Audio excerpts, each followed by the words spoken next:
In Shenzhen now, it's completely where women are chasing men. Can you imagine? It's a 1-to-9 ratio with 9 women standing behind every one man. Even if you're over 30 and divorced, as long as you're reliable, have a stable job, and want a peaceful life, you'll immediately become a hot commodity. But what about women? After 30, basically no one actively asks them out. That's how cruel reality is. Shenzhen's older single women are reaching their breaking point, with some even. Recently, we've seen a surge in Shenzhen girls signing up for matchmaking events. Many have explicitly stated that they don't want a bridal gift or a house car from the man. Even more surprisingly, some girls say they won't ask anything from the man if he's willing to marry them. They'd even provide an apartment in Shenzhen. I'm truly baffled. What's going on? Have they suddenly lost their minds? In the fast-paced city of Shenzhen, the marriage market is quietly changing. According to the latest data, the number of older unmarried women in Shenzhen has exceeded 1.79 million. So, why are more and more outstanding women unable to get married in a city full of opportunities? The older single women in Shenzhen generally possess high levels of education, high income, and high professional achievements. These women are economically independent and have stable lives, hoping their partners are no less than themselves in terms of education, income, and values. However, the pool of high-quality men in Shenzhen is relatively limited. Many women dedicate themselves fully to their careers, neglecting their romantic lives. Over time, they miss their prime dating years and find themselves in a too good for some, too bad for others situation. Shenzhen is gradually becoming the capital of leftover women. Older single women are devastated. Why are men so picky these days? A 36-year-old woman contacted me saying she recently started dating a boyfriend. During their first meeting, she told him she could cook and was quite good at it. The man immediately said, "You're too old." She then said she could drive and do housework, but the man still said she was too old. She said she would be very domestic and would do all the housework. The man said, "You're still too old." The woman immediately broke down, feeling very hurt.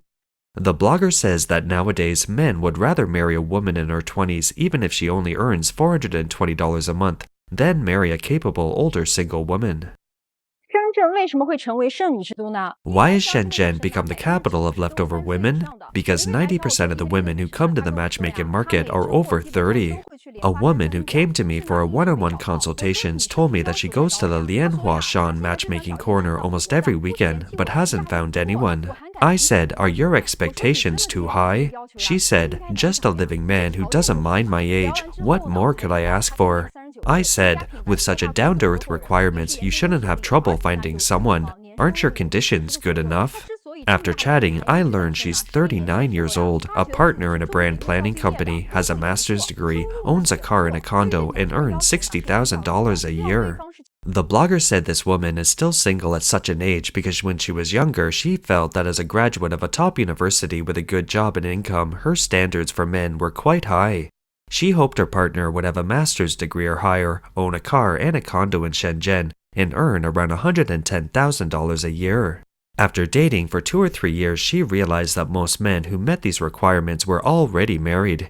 The few high-quality men in the dating market don't care about a woman's job. Lowered her standards, suitable men were still few and far between. She said she now deeply regrets missing her prime marriageable age.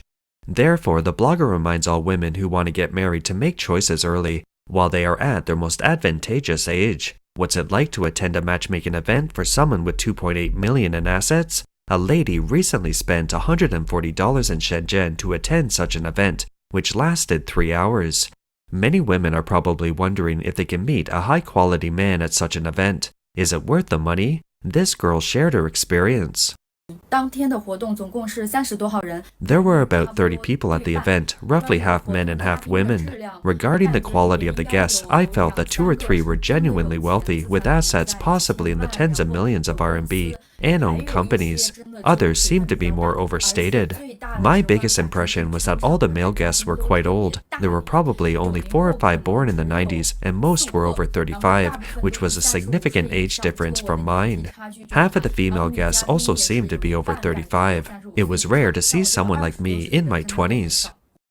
The blogger mentioned that the event was held at a private club. She researched for this private club on Meituan, and the average cost per person was around $280. indicating a relatively high-end venue.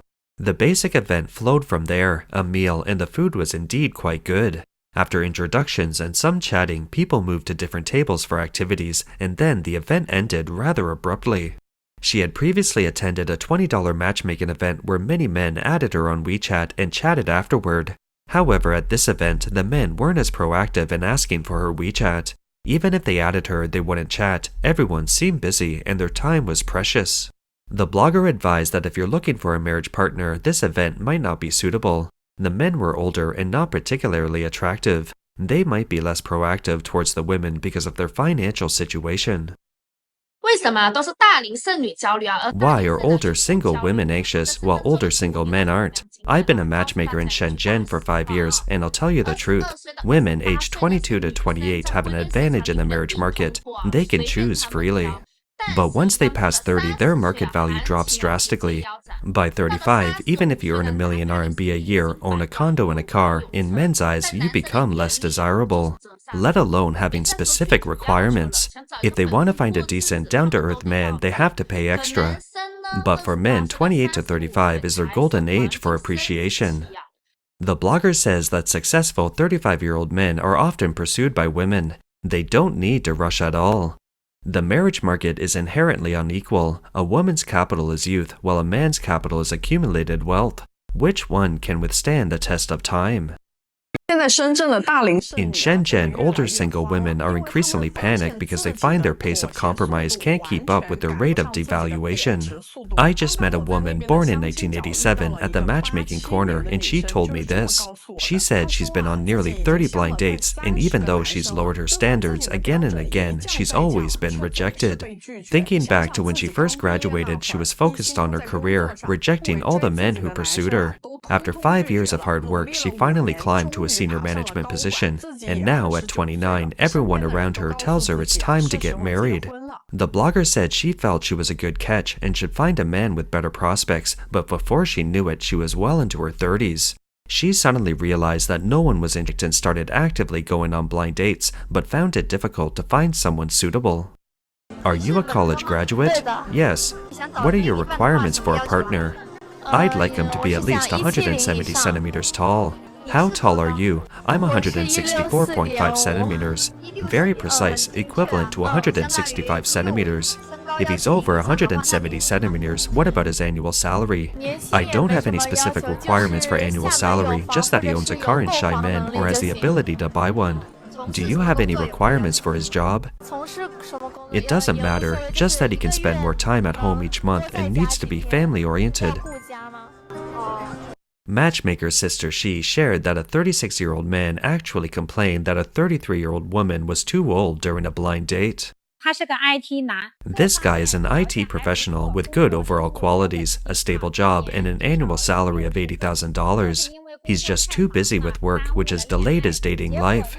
Now, his younger brother's 2 children are already in elementary school, so he's starting to get anxious and wants to find a suitable woman to marry and have children with as soon as possible. This woman was born in 1992, is also unmarried, has decent looks, and good overall qualities. However, when she was introduced to the guy, he immediately refused, saying that women born in 1992 are too old. He doesn't want her, he only wants women born in 1995. I finally understand why the Shenzhen dating market no longer accepts 35-year-old women. I recently met a single woman born in 1986, and honestly, I get a headache just looking at her. She said she's been on over 80 blind dates and still hasn't found the right one. When I encounter this kind of woman, my first question is always, do you accept divorced men? Basically, 99% of them answer, I'm single, so I definitely want to find someone unmarried, unless the man is exceptionally well off. What does exceptionally well off mean? Basically, it means a family in Shenzhen with a condo and a car, financial freedom, and the ability to afford a nanny. The blogger says that in the Shenzhen dating market, there are indeed divorced men and men with exceptionally good financial conditions, but almost none who are both divorced and exceptionally well off, because these men generally don't divorce. After all, their wives aren't stupid, they've struggled alongside them for half their lives, and after finally achieving success, how could they easily give up their position to someone else? Even if such a person were divorced, they would most likely remarry quickly. So why would they participate in a blind date? 睡前 A few thoughts before bed. I'm almost 38, and I think finding a partner at this age is incredibly difficult. If you're looking for someone your age and they haven't been married, basically, I can't say absolutely. They almost always have some flaws. Either their conditions are too poor, or they lack the capacity to love, or they simply don't want to get married. That's why they're over 35 and still unmarried.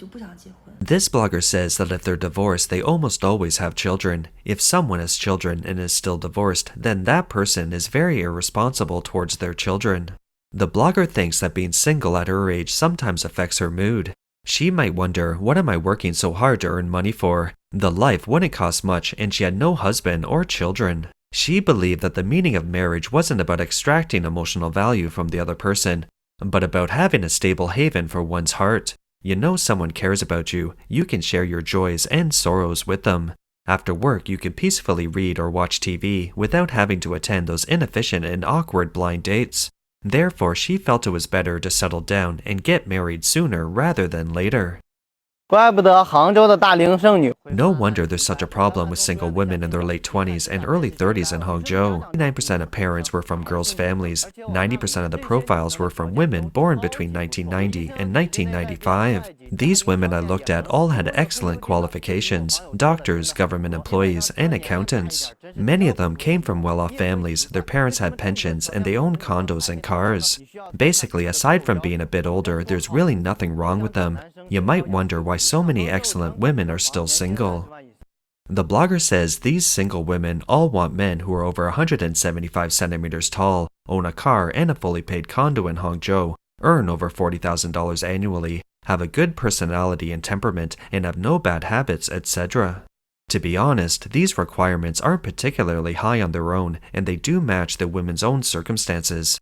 But the problem is that men who can simultaneously meet all these conditions are extremely rare. The current state of matchmaking corner in Shenyang is truly outrageous. The era of simp is over. Now there are over 1 million single women, mostly born in the 1980s. High-quality women are all desperate.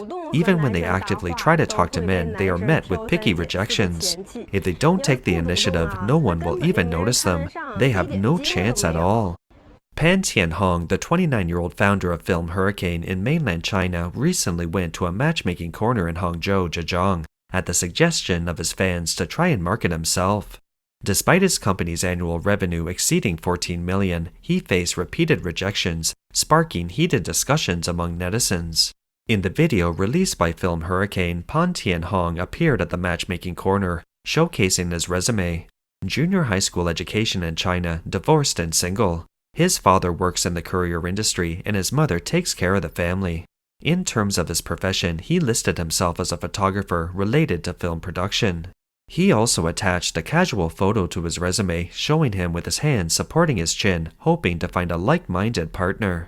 However, the response at the event was less than ideal. Several aunties expressed their dissatisfaction after reviewing his information, jokingly commenting on his low education level and being divorced at such a young age, creating a slightly awkward yet humorous atmosphere. In fact, while Pan Tianhong filled in accurate information in his resume, he intentionally downplayed some key background details. For example, his resume stated his father's profession was related to express delivery, but his father, Pan Shui Miao, is actually the president of YTO Express. He himself only has a junior high school education in China because he went abroad to study after graduating from junior high school, eventually obtaining a master's degree in film from the University of Kent in the UK. He described himself as a photographer, but he is actually the founder of Film Hurricane, operating channels and publishing his work on multiple domestic and international platforms. In a public interview this October, he revealed that his company's revenue last year exceeded 14 million. The video of his failed blind date quickly sparked heated discussions online. Some netizens laughed, saying, "It's hilarious, and the most valuable man in the blind date market was missed by the aunties." However, many netizens questioned his actions, believing he deliberately withheld key information, making fun of ordinary people, and the aunties genuinely came to find a future son-in-law, but he was just fooling them. In response to the controversy, Pan Tianhong explained in a video on November 15th that the filming stemmed from a suggestion from a netizen to go to the matchmaking corner. He had just mentioned in answering a question that resumes in the wedding industry require a unique understanding, so he filmed it. At the end of the video, he humorously added, "I'm really not a bad person." That's all for today. If